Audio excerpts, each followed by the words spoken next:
अगला अध्याय अध्याय 156 गपशप। कृपया अपनी छवि का ध्यान रखें। अरे अरे अरे, ऐसा लगता है कि आप इससे संतुष्ट नहीं हैं। क्या आपको यह अच्छा नहीं लगता कि मेरी मुट्ठियां आपकी सेवा करती हैं? क्या आप कुछ और मुट्ठियां चाहते हैं? निंदक आदमी डिंग हाओ के प्रदर्शन से संतुष्ट नहीं था और उसने बुरी नीयत से अपनी मुट्ठी मुक्का मार ली।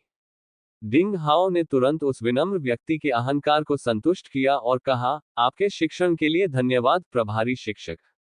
मैं, आपका शिष्य, बहुत लाभान्वित हुआ हूँ। ऐसे शब्द दिखावटी नहीं थे। हालांकि निंदक आदमी का मुंह खराब था और उसकी शिक्षण पद्धति थोड़ी हिंसक और अलग थी, फिर भी वह एक अच्छा इंसान था। कम से कम उसने कभी भी ब्लू शर्ट्स की पूर्वी अकादमी में शिष्यों को अपमानित नहीं किया था। इसके अलावा, चाहे कोई भी पढ़ाया जाए, वह पिटाई के बाद इस शिक्षक से कुछ न कुछ सीखता था। नीली शर्ट्स की पूर्वी अकादमी में बहुत से शिष्य पांडा की तरह पिटना पसंद करेंगे, वे उसके साथ एक एक करके लड़ना चाहेंगे। हर कोई देख सकता था कि शिष्य जितने अधिक परिश्रमी थे, वे कठिनाइयों को सहने के लिए उतने ही अधिक तत्पर थे, और निंदक व्यक्ति उनका उतना ही अधिक ध्यान रखता था। डिंग हाओ को स्पष्ट रूप से सन की आदमी का समर्थन प्राप्त था क्योंकि वह व्यक्ति था जिसका सबसे अधिक समय तक ध्यान रखा गया था। मूल रूप से हर बार जब वह कोई व्यवहारिक पाठ पढ़ाता था तो डिंग हाओ को काली आंखों के घेरे से पीटा जाता था। हाँ, ये सिर्फ इसलिए है क्योंकि मेरी मुट्ठियां खुजला रही थीं, मैं लोगों को पीटना चाहता था। ये बिल्कुल भी बकवास नहीं है। तुम बहुत पाखंडी हो। हाँ, सन की आदमी ने कहा। लेकिन वह गर्व से मुस्कुराया। हाँ, लड़के, मैंने सुना है कि आज तुमने अपने प्रतिद्वंद्वी युआन तियांगांग से लड़ाई की, जो सुंदर और प्यारी छोटी महिला शिक्षिका जिमिन के पक्ष में प्यार में था, और तुमने मार्शल हाउस को लगभग तहस नहस कर दिया। तुमने हमें ब्लू शर्ट्स की पूर्वी अकादमी को बहुत नुकसान पहुंचाया। लेकिन तुम निश्चिंत हो सकते हो कि मैंने मार्शल हाउस की मरम्मत के लिए किसी को भेजा है। तुम्हें मरम्मत के लिए पैसे देने होंगे। उस महिला शिक्षक के पक्ष में लड़ना बंद करो। डिंग हाओ ने बचाव करते हुए कहा, अरे, क्या तुमने मुझे गलत समझा है? यह युआन तियांगंग ही था जिसने मुझे सबसे पहले उकसाया था। मैंने सिर्फ ब्लू शर्ट्स की पूर्वी अकादमी की शान की रक्षा के लिए लड़ाई लड़ी थी। मरम्मत के खर्च के लिए तुम्हें युआन तियांगंग के पास जाना चाहिए। चलो, युआन तियानगान एक रक्तवंश योद्धा शिष्य है। मैं उसे अपमानित नहीं कर सकता, लेकिन मैं केवल तुम्हें धमका सकता हूँ। निंदक आदमी ने बहुत ही बेतहाशा अपनी मुट्ठी हिलाई, जो एक पुलाव जितनी बड़ी थी, और बुरी नीयत से कहा, क्यों, तुम आश्वस्त नहीं हो? मेरे साथ एक एक करके लड़ने के लिए वापस आओ। डिंग हाओ, मुझे तुमसे डर लगता है। डिंग हाओ मुड़ा और अपने माथे पर एक काली रेखा लेकर चला गया। अरे बच्चे, चलो बात करते हैं। मैंने सुना है कि मैडम जिमिन तुम्हारे साथ अलग व्यवहार करती है। तुम्हें 2 बार उनके जड़ी बूटी के बगीचे में जाने के लिए कहा गया है। तुम एक असली बच्चे हो। क्या तुम्हारा उसके साथ कोई संबंध है? सन की आदमी ने मुस्कुराते हुए चेहरे के साथ डिंग हाओ के पास आकर चुपके से पूछा। डिंग हाओ लगभग बेहोश होकर जमीन पर गिर पड़ा, उसके मुंह से झाग निकल रहा था। क्या बड़े शिक्षक हैं। आपको अपनी छवि का ध्यान रखना चाहिए, है ना? ये वाकई एक गपशप है। अपने निवास पर लौटने के बाद डिंग हाओ चुपचाप बिस्तर पर लेट गया और युआन तियांगान के साथ आज की लड़ाई पर विचार करने लगा। रक्तवंशी योद्धा शिष्य वास्तव में शक्तिशाली थे। 3 या 4 दिन पहले 7वें दर्जे की सीढ़ी वाले क्षेत्र में युआन तियांगंग सिर्फ एक चाल के लिए उसका दुश्मन बनने के लायक नहीं था, लेकिन उसके रक्त की शक्ति का सिर्फ 20वां हिस्सा जगाए जाने के बाद वह पारंपरिक मुकाबलों में उसे पूरी तरह से दबाने में सक्षम था। ऐसा बदलाव दूसरों द्वारा सालों तक ईमानदारी से साधना करने से ज्यादा प्रभावी था।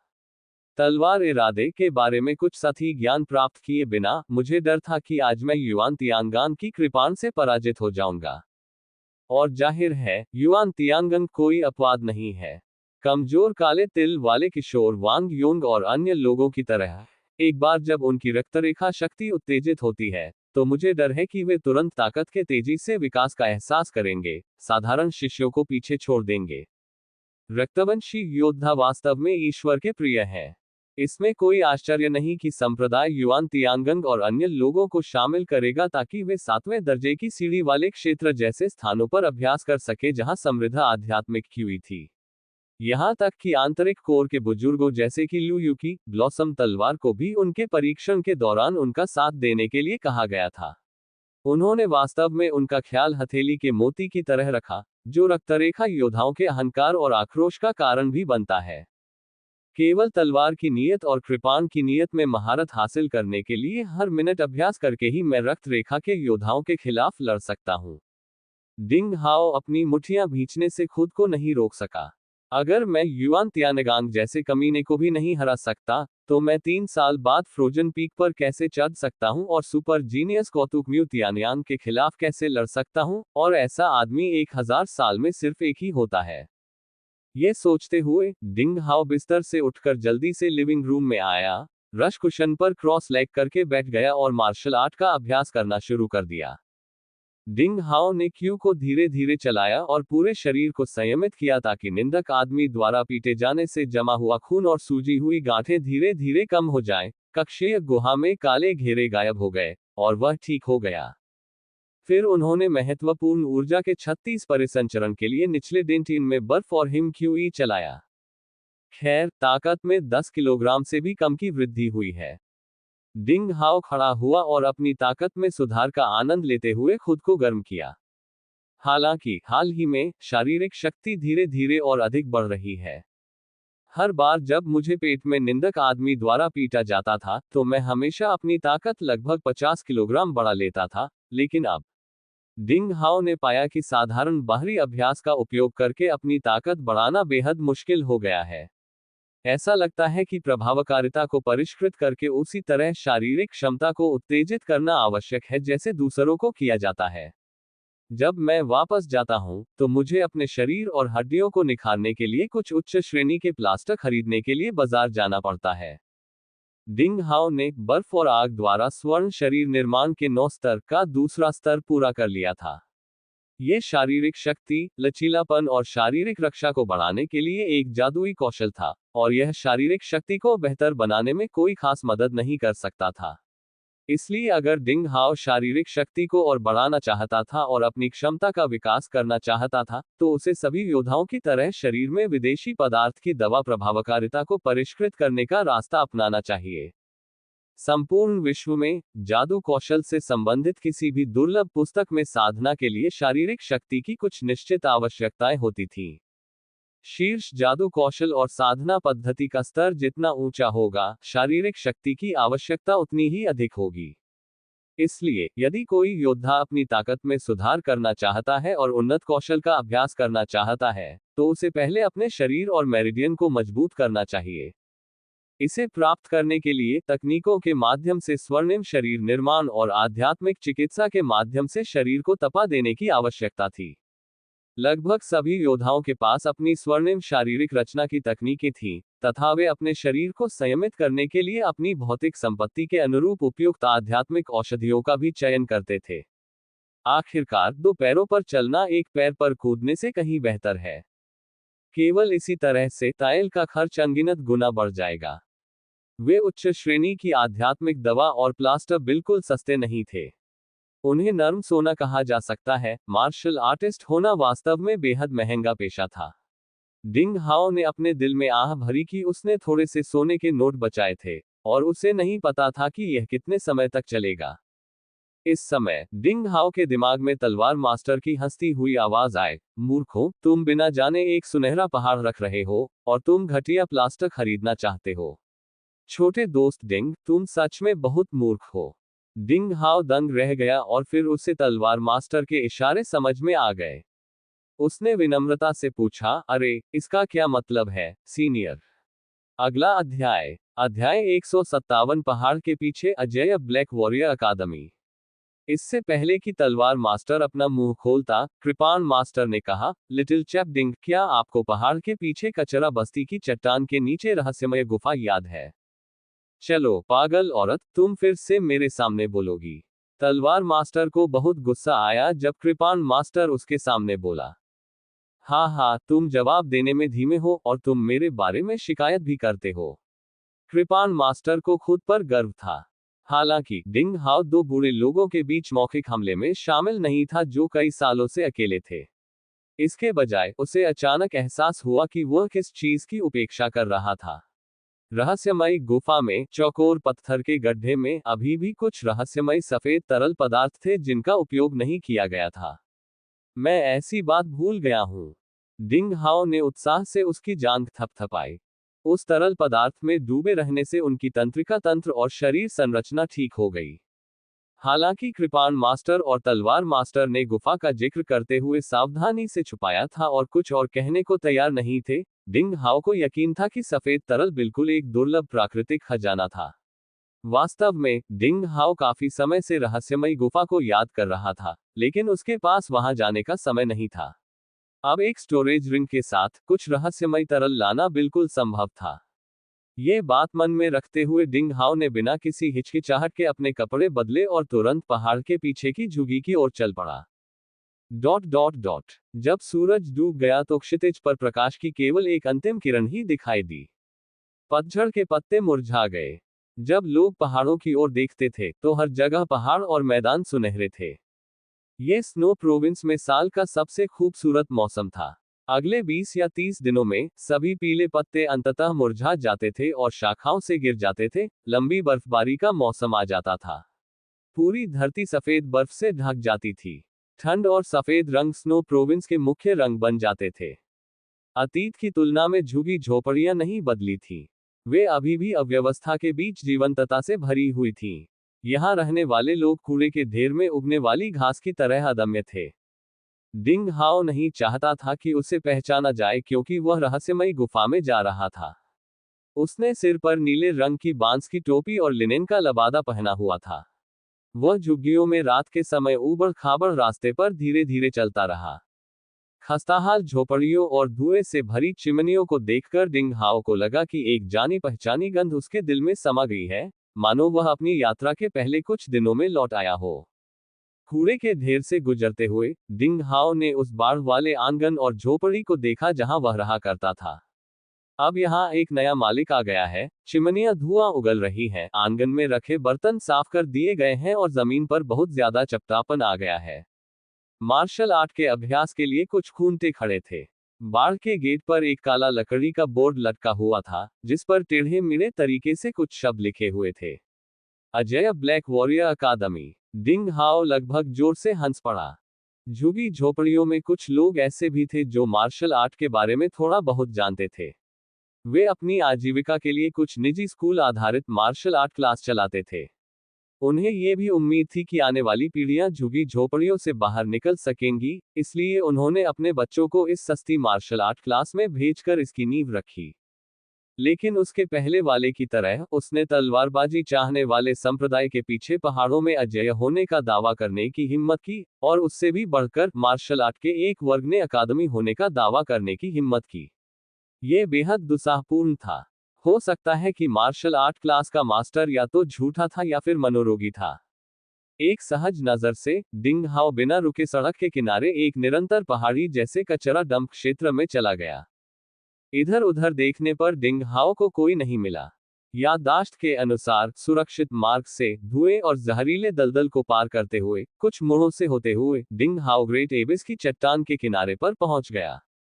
चट्टान के नीचे काले कोहरे के बादल छा रहे थे, दुर्गंध के साथ एस्ट्रल विंड बह रही थी। ये बहुत भयावह था। ये यहीं होना चाहिए। उस समय यहीं पर डिंग हाओ चट्टान से गिर गया था और परिणामस्वरूप उसे एक साहसिक कार्य का सामना करना पड़ा था। आज जब डिंग हाओ अपने पुराने घर पर वापस आया तो वह भावुक होकर आहें भरने से खुद को नहीं रोक सका।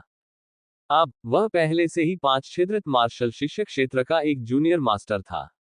स्वाभाविक रूप से उसे अब रस्सियों के साथ पहाड़ों पर चढ़ने की जरूरत नहीं थी। तथाकथित कुशल मास्टर साहसी था। डिंग हाओ स्थिति को देखते हुए सीधे चट्टान से कूद गया। आकाशीय पवन कानों में घूम रहा था। करीब 1 दर्जन मीटर नीचे गिरने के बाद डिंग हाओ ने स्टोरेज रिंग से जंग लगी तलवार को बुलाया और उसे चट्टान में पीछे की ओर डाला। स्मोक बिलो ब्लरी तकनीक से निकला चीनी अक्षर ताओ बिलो फूट पड़ा, इसलिए उसका शरीर बिना वजन के पानी की बूंदों की तरह जंग लगी तलवार के माध्यम से चट्टानों पर लटक रहा था। एक गहरी सांस लेते हुए और अगले पैर जमाने के लिए सिर को नीचे झुकाते हुए डिंग हाओ ने जंग लगी तलवार को पीछे की ओर खींचा और गिरना जारी रखा। बिना किसी उपेक्षा के डिंग हाओ ने अपनी क्यूई को चलाया। पूरे शरीर में चांदी की बिखरी हुई रोशनी चमक रही थी। वह कोहरे से भयानक चूषण के खिलाफ ऊर्जावान रूप से लड़ा। इस तरह आगे बढ़ते हुए डिंग हाओ लगभग 600 या 700 मीटर नीचे गिरा और अंततः वह गुफा के प्रवेश द्वार पर पहुंच गया। गुफा का प्रवेश द्वार अच्छी तरह से छिपा हुआ था और इसे एक हल्के प्रकाश पर्दे से ढका गया था। भले ही ये 10 मीटर के भीतर हो, फिर भी इसे ढूंढना मुश्किल होगा। अगर डिंग हाओ एक बार यहां आ गया होता। कृपाण मास्टर और तलवार मास्टर के मार्गदर्शन के साथ डिंग हाओ को गुफा को खोजने में अभी भी कुछ समय लगा। सूश प्रकाश के पर्दे को पार करते हुए डिंग हाओ गुफा में पक्के रास्ते में प्रवेश कर गया। और पिछली बार जब डिंग हाओ आया था तब की तुलना में पक्के रास्ते में कोई बदलाव नहीं आया था। पक्के रास्ते अभी भी प्रकृति की तरह ठंडे और सूखे थे और मोड़ और घुमाव के साथ ये गुफा की गहराई तक ले जाता था। अरे, मैं फिर यहाँ हूँ। जब मैं चट्टान की दीवार का रंग देखता हूँ तो मुझे उल्टी सी महसूस होती है। कृपाण मास्टर और तलवार मास्टर सैकड़ों हजारों सालों से यहाँ बंद थे, इसलिए उन पर लंबे समय से मनोवैज्ञानिक छाया थी। अब वे फिर से इस पुरानी जगह पर लौट आए। जाहिर है वे भी अच्छे मूड में नहीं थे। उन्होंने शिकायत की और फिर चुप रहने लगे। डिंग हाओ बहुत अच्छे मूड में था, क्योंकि जब वह गुफा के बीच में पत्थर के गड्ढे के पास आया, जो आयताकार ताबूत की तरह था, तो उसे ये देखकर आश्चर्य हुआ कि अंदर का पीला भूरा तरल इस समय भारी था और दूधिया सफेद और पारदर्शी हो गया था। ऐसा लग रहा था कि यह फिर से शुद्ध हो गया है। हालांकि तरल अभी भी गड्ढे के तल पर लगभग 1/1 डेसीमीटर गहरा था। यह डिंग हाओ की कल्पना से कहीं अधिक आशावादी था। मुझे नहीं पता कि इस तरल शोधन प्रभाव कैसा है। क्या मुझे इसे मौखिक रूप से या बाहरी रूप से लेना चाहिए? डिंग हाओ थोड़ा हिचकिचाया। बेवकूफ, शारीरिक गुणधर्म को बेहतर बनाने के लिए तरल को मुंह से लिया जाना चाहिए और शरीर को प्रशिक्षित करने के लिए इसे बाहरी रूप से लिया जाना चाहिए। डिंग हाओ के मन में मूक तलवार मास्टर ने उसे यह याद दिलाया। डिंग हाओ को अचानक ये बात समझ में आ गई। उसकी शारीरिक क्षमता में बहुत सुधार हो चुका था और इस समय उसे निश्चित रूप से शरीर को प्रशिक्षित करना चाहिए।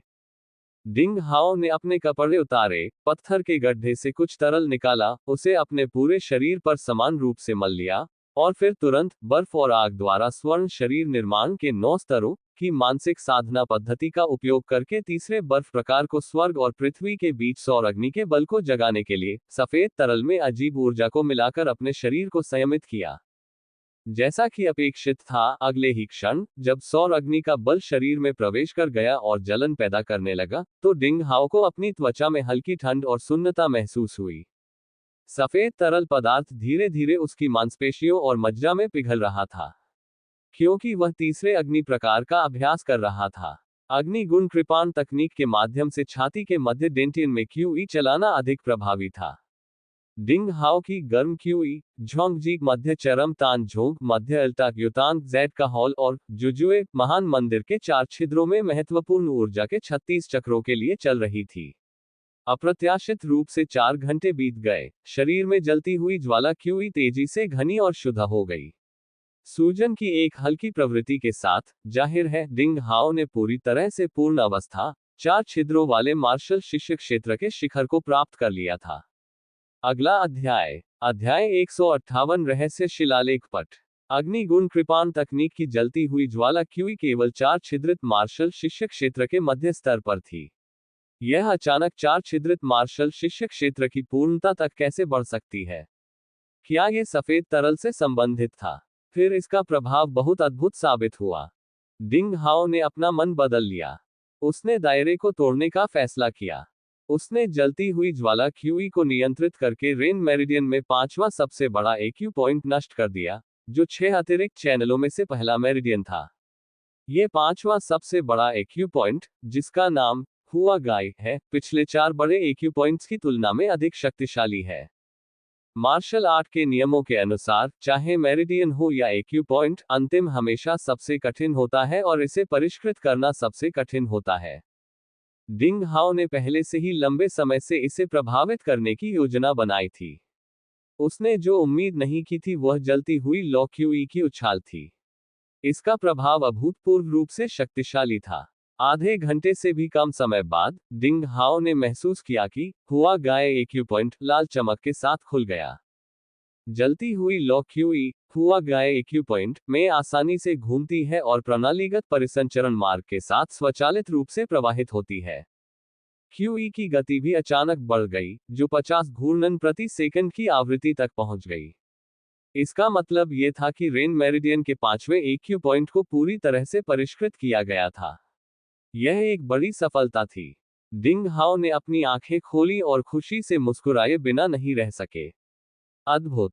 मेरी कृपाण तकनीक क्यूई आखिरकार 5 छिद्रित मार्शल शिष्य क्षेत्र में प्रवेश कर गई।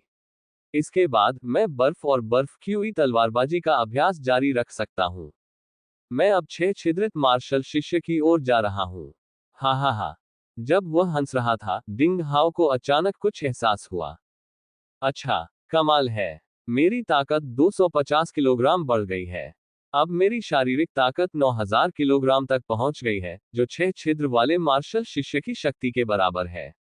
मेरी बर्फ और बर्फ की क्यूई और जलती हुई लौ क्यूई के साथ, मैं 7 छिद्र वाले मार्शल शिष्य के खिलाफ लड़ने के लिए पर्याप्त शक्तिशाली हूं। मैं 8 छिद्र वाले मार्शल शिष्य से भी लड़ सकता हूं। इस सफेद रहस्यमय तरल का प्रभाव अविश्वसनीय था।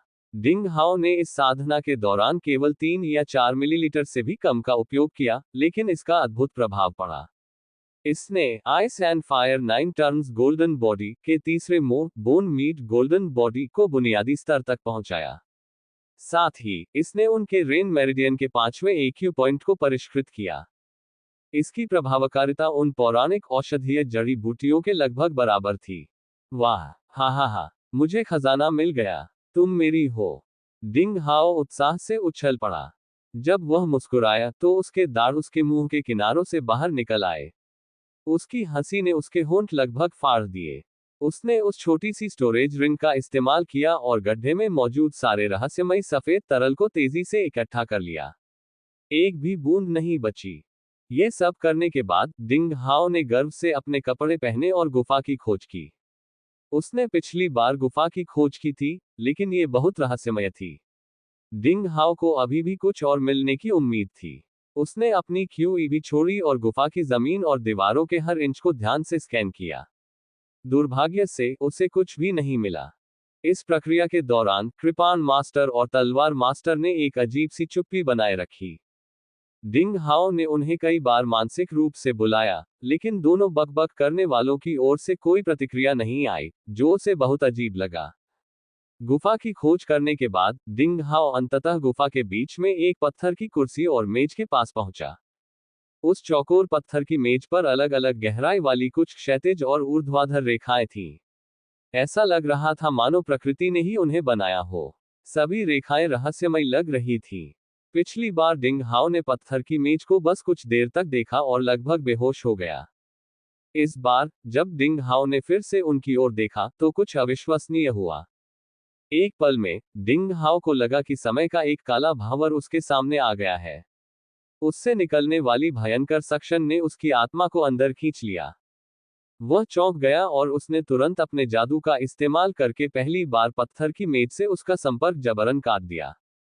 डिंग हाओ ने बड़ी मुश्किल से संपर्क तोड़ा, लेकिन उसका चेहरा पीला पड़ गया, मानो उसे कोई गंभीर बीमारी हो गई हो। यह शिलालेख है, भगवान स्तर का शिलालेख। भगवान, ये कम से कम 10वें स्तर का शिलालेख है। ये निश्चित रूप से एक भगवान स्तर के शिलालेखकार द्वारा छोड़ा गया कार्य है। डिंग हाओ को तुरंत ही समझ आ गया। मार्शल आर्ट मुख्य भूमि में मुख्यधारा थी, लेकिन उच्च श्रेणी के फार्मासिस्ट और शिलालेखवादियों को नजरअंदाज नहीं किया जा सकता था, क्योंकि इन दो प्रमुखों की खेती के लिए प्रतिभा और जन्मजात गुणों पर कठोर परिस्थितियों की आवश्यकता थी। इसके अलावा सुधार धीमी गति से आगे बढ़ा, इसलिए संख्या अपेक्षाकृत कम थी। लेकिन उच्च श्रेणी के फार्मासिस्ट और शिलालेखवादी अभी भी भयानक और शक्तिशाली थे। शिलालेखकारों के 12 स्तर थे। जो लोग 10वें स्तर के शिलालेखकारों से ऊपर थे, उन्हें देव स्तर के शिलालेखकार कहा जाता था। देव स्तर के शिलालेखकार लापरवाही से कहीं भी शिलालेख उकेर देते थे और सामरिक संरचनाओं को उकेर देते थे, जिसमें दुनिया को बदलने की शक्ति होती थी। उदाहरण के लिए एक देव स्तर का शिलालेखाकार सिर्फ एक लहर से स्नो प्रांत के 9 संप्रदायों के सभी स्वामियों को नष्ट कर सकता था। इस क्षण में डिंग हाओ ने सोचा कि पत्थर की मेज पर उत्कीर्ण पंक्तियां किसी देव स्तर के शिलालेखाकार का काम हो सकती हैं, जिससे उसका जबड़ा खुला रह गया। इस तरह के देव स्तर के शिलालेख सभी शिलालेखाकारों के लिए एक अमूल्य खजाना थे। इससे प्राप्त कोई भी छोटी सी अंतर्दृष्टि और प्रेरणा एक साधारण शिलालेखाकार को लोकप्रिय सुपर मास्टर बनने के लिए पर्याप्त होगी। लेकिन दुर्भाग्य से, हालांकि डिंग हाओ ने तलवार मास्टर से कुछ दिनों की फोर्जिंग और शिलालेख सीख लिए थे, लेकिन देव स्तर के शिलालेखों को समझना उसके लिए बहुत कठिन था। क्या ये रहस्यमयी गुफा वास्तव में एक देव स्तर के शिलालेखाकार का निवास है? लेकिन सर्वोच्च अस्तित्व बहुत गरीब है। रहस्यमय तरल को छोड़कर कुछ भी नहीं बचा है। ये उत्कीर्ण शिलालेख मेरे लिए स्वर्ग से भेजी गई एक पुस्तक की तरह थे। मैं उनका अध्ययन नहीं कर सकता, इसलिए मुझे उन्हें अभी छोड़ देना चाहिए। मैं भविष्य में जब मैं पर्याप्त रूप से मजबूत हो जाऊंगा तब उनका अध्ययन कर सकता हूं। शायद मुझे आश्चर्यजनक लाभ होंगे। हालांकि ये गुफा आभा से भरी हुई है, जो इसे हर्मेटिक प्रशिक्षण के लिए बहुत उपयुक्त स्थान बनाती है। डिंग हाओ ने कुछ देर तक सोचा। उसने एक योजना बनाई। जब वह जाने के लिए मुड़ा, तो कुछ और अविश्वसनीय हुआ। उसने एक बिल्ली की हल्की म्याऊं सुनी। क्या बकवास है? क्या यहाँ कोई बिल्ली है? हो ही नहीं सकती। डिंग हाओ चौंककर इधर उधर घूम गया। उसने ध्यान से पूरी गुफा की तलाशी ली। अगर उसे चींटी भी मिल जाती तो बिल्ली का पता कैसे नहीं चल पाता। लेकिन अभी अभी जो आवाज आई थी, वह साफ थी। क्या उसे श्रवण भ्रम हुआ था? म्याओ। जब डिंग हाओ ने अपनी भौहें सिकुड़ी, तो उसके पीछे से एक और हल्की म्याऊं की आवाज सुनाई दी। लानत है! उस आवाज से उसके रोंगटे खड़े हो गए। उसने डरते हुए आवाज की दिशा में देखा। तुरंत ही वह हौंफने लगा। अगला अध्याय। अध्याय 159। बिल्ली मूर्ति। एक दुखी बूढ़ा आदमी। पत्थर की मेज पर कुछ भी नहीं होना चाहिए था, लेकिन इस समय वहां एक हथेली के आकार की बर्फ की सफेद बालों की गेंद थी। उसके बाल एकदम सफेद बर्फ के गुच्छे की तरह थे, उस पर बिल्कुल भी गंदगी नहीं थी। उसकी क्रिस्टल जैसी बड़ी आंखें दिल दहला देने वाली थीं, और उसकी गुलाबी छोटी नाक किसी कलाकार की मूर्ति लग रही थी। उसके छोटे गोल कान नीचे झुके हुए थे। उसने अपनी पीड़ा भरी नजर और कोमल आंखों से डिंग हाओ की ओर थोड़ा ऊपर देखा। यह एक सफेद स्कॉटिश फोल्ड था। Scottish fold. डिंग हाओ पागल हो रहा था।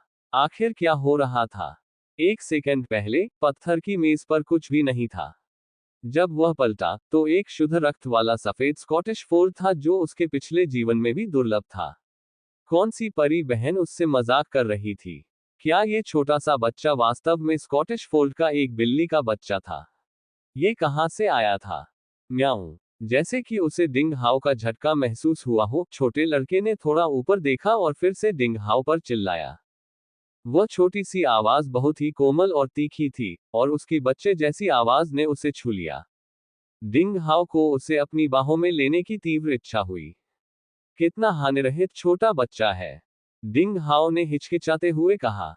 यह बहुत अजीब था। क्या यह बिल्ली का बच्चा एक क्रूर राक्षस था? अगले ही पल, क्या उसका गुलाबी छोटा मुंह एक विशाल खूनी मुंह में बदल जाएगा और उसे निगल जाएगा? म्याओ म्याओ। छोटा लड़का शक्तिहीन होकर डिंग हाओ पर चिल्ला रहा था। वह लड़खड़ा गया और ऊपर चढ़ गया। उसका पैर फिसला और वह पत्थर की मेज से नीचे गिर गया। डिंग हाओ ने सहजता से अपना हाथ बढ़ाया और उस छोटे लड़के को पकड़ लिया।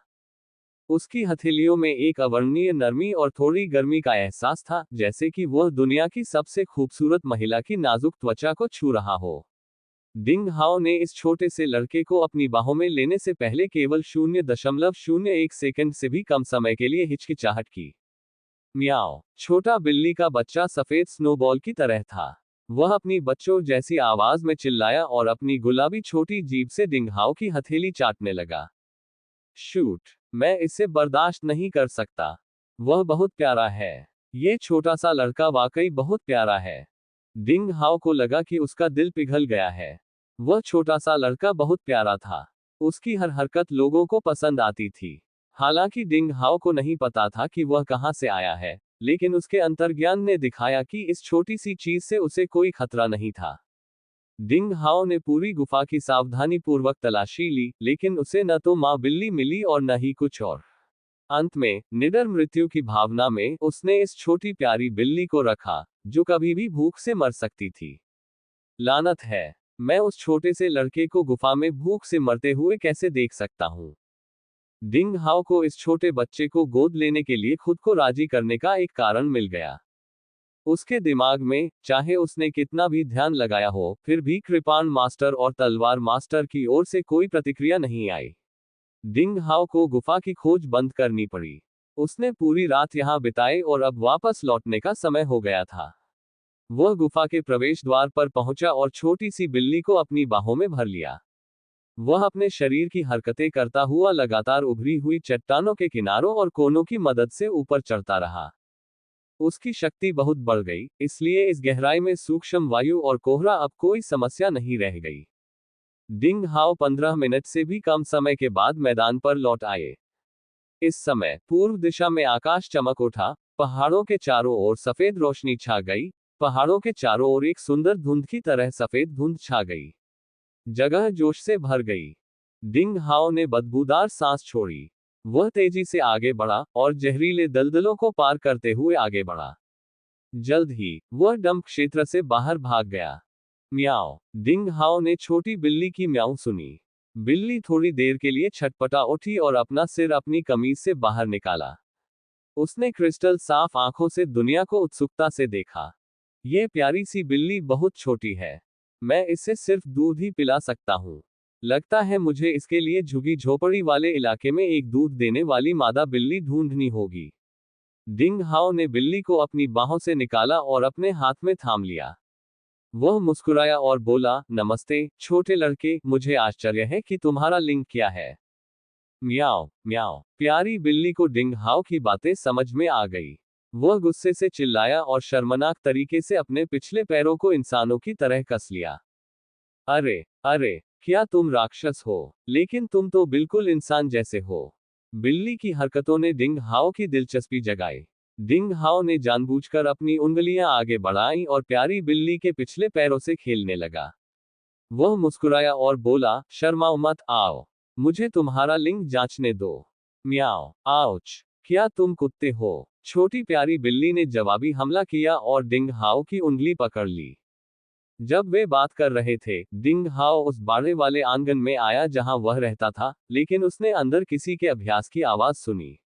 उसने पलटकर देखा। उसने देखा कि 20 से ज्यादा बच्चे, जिनमें से ज्यादातर 8 या 9 साल के थे, इस अजय मार्शल आर्ट्स अकादमी में एक चौकोर कतार में मार्शल आर्ट्स का अभ्यास कर रहे थे। वे सभी झुगी झोपड़ियों में रहने वाले बच्चे थे, जिन्होंने फटे पुराने कपड़े पहने हुए थे। हर लड़का और लड़की बहुत गंभीर दिख रहे थे। वे लकड़ी के खंभों पर घोड़े की तरह खड़े होकर मुक्का मार रहे थे और चिल्ला रहे थे। उनके चेहरों पर पसीना बह रहा था। एक दुखी बूढ़ा आदमी पास खड़ा होकर जोर से चिल्लाने लगा। क्या आपको लगता है कि आपकी पीठ और पैर दर्द कर रहे हैं? क्या आपको लगता है कि आपकी छाती गर्म है? क्या आपको लगता है कि आप आगे नहीं बढ़ पाएंगे? क्या आप हार मानना चाहते हैं? सुबह के उजाले में वह बेचारा बूढ़ा आदमी जोर से चिल्लाया। चाहे आपको किसी भी तरह का दर्द क्यों न सहना पड़े, आपको दृढ़ निश्चय करना चाहिए। अगर आप इस गंदी बस्ती को छोड़ना चाहते हैं, तो तलवारबाजी चाहने वाले संप्रदाय के प्रतिभाशाली डिंग हाओ की तरह, आपको उससे 100 गुना ज्यादा मेहनत करनी होगी। याद रखें, आप बहिष्कृत हैं। आप विनम्र हैं। आपका कोई अमीर परिवार नहीं है। अगर आप अपना भाग्य बदलना चाहते हैं, तो आपको कड़ी मेहनत करनी होगी। अब मैं आपसे पूछता हूं, क्या आप इस पर टिके रह सकते हैं?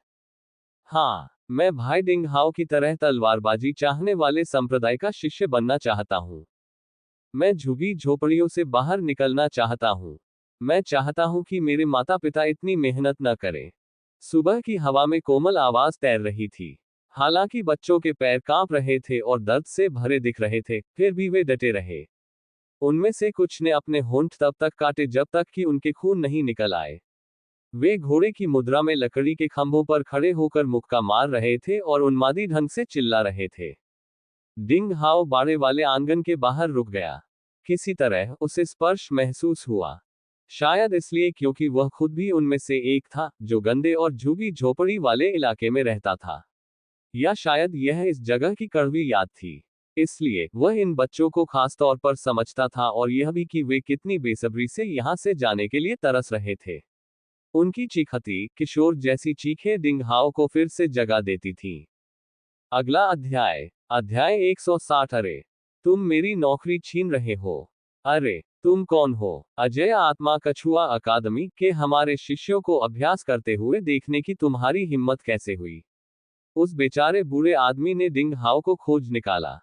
डिंग हाओ को थोड़ा आश्चर्य हुआ। हालांकि उसने जानबूझकर अपनी क्यूई नहीं छिपाई थी, लेकिन उसकी स्मोक बिलो ब्लरी तकनीक ने प्रारंभिक क्षेत्र प्राप्त कर लिया था और यह आम लोगों की इंद्रियों को प्रभावित करेगी, इसलिए आम लोगों के लिए उसे ढूंढना आसान नहीं था। हालांकि उस बेचारे बूढ़े आदमी ने उसे कैसे ढूंढा? अरे तुम परिचित लग रहे हो, तुम। हाँ, तुम डिंग हाओ हो। बेचारे बूढ़े आदमी ने डिंग हाओ का नाम बोला। अब डिंग हाओ का आश्चर्य सदमे में बदल गया। यह बेचारा बूढ़ा आदमी उसका कोई परिचित नहीं था। उसे हाल ही में झुग्गी झोपड़ी वाले इलाके में आना चाहिए था। डिंग हाओ ने अपना भेष बदल लिया था, लेकिन फिर भी बूढ़ा आदमी उसे आसानी से पहचान गया। वह कौन था?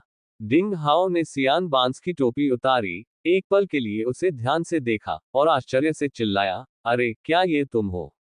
वह मुनाफाखोर जो काले बाजार में कचरा बेचता था। डिंग हाओ ने आखिरकार उसे पहचान लिया। यह बेचारा बूढ़ा आदमी एक बहुत बड़ा मुनाफाखोर था जो झुग्गियों के काले बाजार में हर तरह की बेकार की पुस्तिकाएं बेचता था। उसने अपनी खुद की one sabre to begin your journey technique इसी आदमी से खरीदी थी, जिसकी कीमत उसे बहुत ज्यादा चुकानी पड़ी थी। मुनाफाखोर बेचारा बूढ़ा आदमी गुस्से में था। तुम्हें क्या हो गया है? क्या तुमने ऐसा दयालु मुनाफाखोर देखा है? जब वह कह रहा था तो उसकी आंखें घूम रही थी और फिर वह हंसा और बोला, बच्चों देखो, मैंने तुमसे कहा था कि मैं डिंग हाओ को जानता हूं। यह मूर्ख लड़का झुग्गी से निकला हुआ प्रतिभाशाली व्यक्ति है। वह तुम्हारा आदर्श है, डिंग हाओ। बच्चे उत्सुक निगाहों से डिंग हाओ को देखने लगे। सुबह की रोशनी में वे सभी क्रिस्टल जैसी आंखें शुद्ध और दयालु थीं, जो चमकती हुई रोशनी से चमक रही थी। पिछले कुछ समय में डिंग हाओ का नाम पूरी तरह से झुग्गी झोपड़ियों में फैल चुका है। डिंग हाओ से पहले बहुत कम किशोर तलवारबाजी शिक्षक संप्रदाय में शामिल हो पाते थे। 5 अकादमियों की प्रतियोगिता का चैंपियन बनना तो दूर की बात है। उन उपलब्धियों के रिकॉर्ड ने डिंग हाओ को निर्विवाद रूप से झुग्गी झोपड़ियों के सभी किशोरों का आदर्श बना दिया। किसी भी किशोर ने मार्शल आर्टिस्ट बनने का सपना नहीं देखा था। झुग्गी झोपड़ी में रहने वाले किशोरों के लिए डिंग हाओ की उपलब्धियां वह सपना थी जिसे पाने के लिए वे उत्सुक थे। भले ही वे साधारण परिवार में जन्मे हो, भले ही उनके पास उन्नत मार्शल आर्ट कौशल न हो, फिर भी उन्हें अपने सपनों को पूरा करने का अधिकार था। डिंग हाओ ने किशोरों की ओर देखा और मुस्कुराकर उन्हें नमस्ते कहा। उसकी दयालु मुस्कान एक वसंत हवा की तरह थी, जिसने किशोरों के दिलों में संयम और संकोच के अंतिम निशान को दूर कर दिया, और वे इतने उत्साहित थे कि वे दांव से कूद गए और डिंग हाओ के चारों ओर भाग गए। भाई डिंग हाओ, भाई डिंग हाओ, अब आप कितने शक्तिशाली हैं। भाई डिंग हाओ, मैंने सुना है कि अन्य स्थानों से आने वाले प्रतिभाशाली युवा अब आपको वरिष्ठ भाई कहते हैं, है ना? भाई डिंग हाओ, क्या तुम्हें अब भी मेरी याद है? हमने कचरे के ढेर में खजाना खोजा है। मैं एर ही हूँ। भाई डिंग हाओ, मैं भी आपकी तरह तलवारबाजी सीखने वाले संप्रदाय में प्रवेश करने के लिए दृढ़ संकल्पित हूँ। भाई डिंग हाओ, आप और शिक्षक तियानशु में से कौन अधिक शक्तिशाली है? बेवकूफ, बेशक भाई डिंग हाओ अधिक शक्तिशाली है। शिक्षक तियानशु तलवारबाजी चाहने वाले संप्रदाय में शामिल होने के योग्य नहीं है। बूढ़ा आदमी पिछले 2 बच्चों के बीच बातचीत से नाखुश था। वह उनका शिक्षक तियानशु था। इन बच्चों की पत्नियां थीं और वे अपनी माताओं को भूल गए थे। जब उन्होंने डिंग हाओ को देखा तो उन्होंने उसे नीचा दिखाया। किशोरों ने उस बेचारे बूढ़े आदमी के चेहरे पर कोई भाव नहीं देखा। वे सब डिंग हाओ को घेर कर खड़े हो गए, जैसे कि धूर्त गौरैयाओं का झुंड बोलने के लिए दौड़ रहा हो। उन्हें गर्व था कि वे अपने आदर्श से एक शब्द भी कह पाए। डिंग हाओ मुस्कुराया और धैर्यपूर्वक एक एक करके उनका जवाब दिया। ये समस्याएं भोली भाली लगती थीं, लेकिन ये झुग्गी झोपड़ी में रहने वाले बच्चों के सपने थे। भाई डिंग हाओ, आप बहुत शक्तिशाली हैं। क्या आप हमें सिखा सकते हैं? एक छोटी सी सुंदर लड़की, लगभग 8 साल की, दागदार एक मोटे कपड़े की कमीज पहने हुए थी। उसके एक पैर में जूता नहीं था, और उसकी त्वचा बहुत सांवली थी। उसने डिंग हाओ की ओर देखा और उसकी बड़ी बड़ी आंखें उम्मीदों से भरी हुई थीं। उन शब्दों को सुनकर अन्य बच्चों की सांसें एक क्षण के लिए रुक गईं। अगर भाई डिंग हाओ उन्हें मार्शल आर्ट कौशल सिखा सकते हैं, तो वे निश्चित रूप से शिक्षक तियानशु का अनुसरण करने से बेहतर होंगे। भविष्य में शायद वे वास्तव में भाई डिंग हाओ की तरह तलवारबाजी चाहने वाले संप्रदाय में शामिल हो सकते हैं। बच्चों के दिल उम्मीदों से भरे थे। छोटे कमीनों का एक समूह, तुम कुछ नहीं जानते। तलवारबाजी चाहने वाले संप्रदाय की मार्शल तकनीकों की मानसिक साधना विधियों को गैर क्षेत्रों द्वारा जानना वर्जित है। यदि डिंग हाओ तुम्हें सिखाता है, तो उसे निश्चित रूप से संप्रदाय से निष्कासित कर दिया जाएगा। क्या तुम डिंग हाओ को परेशान करना चाहते हो? इसके अलावा, डिंग हाओ साधना में व्यस्त है। क्या तुम्हें लगता है कि उसके पास तुम्हें सिखाने का समय है? बेचारा शिक्षक तियानशु उन्हें डांट रहा था, लेकिन कोई नहीं जानता था कि वह क्या सोच रहा था। बच्चों की आंखों की रोशनी अचानक मंद पड़ गई। छोटी लड़की की निराश आंखें आंसुओं से भर गईं। उसने समझदारी से अपना सिर हिलाया और कहा, मुझे पता है, यह मेरी गलती है। हुआन हुआन गलत है। मुझे ऐसा बेवकूफाना सवाल नहीं पूछना चाहिए। कोई बात नहीं। शिक्षक तियानशु भी बहुत अच्छे हैं। हम उनके साथ अच्छे हैं। डिंग हाओ को अचानक बहुत दुख हुआ। बच्चा कितना समझदार था। उसने अपने बारे में सोचा। उसने उन दुखद वर्षों के बारे में सोचा जिनसे वह जूझ रहा था। वह दर्दनाक, भ्रमित और दृढ़ था। उसने उस समय को याद किया जब उसे दूसरों की ठंडी निगाहों का सामना करना पड़ा था। बिना किसी हिचकिचाहट के, डिंग हाओ ने आगे बढ़कर हुआन हुआन नाम की छोटी लड़की के सिर को छुआ। उसने मुस्कुराते हुए कहा, इस बुरे बुरे आदमी की बात मत सुनो। कोई नहीं कहता कि मैं तुम्हें नहीं सिखा सकता। छोटी लड़की, रोना मत, मैं वादा करता हूं कि मैं हर दिन 1 घंटा निकालकर तुम्हें मार्शल तकनीक सिखाऊंगा।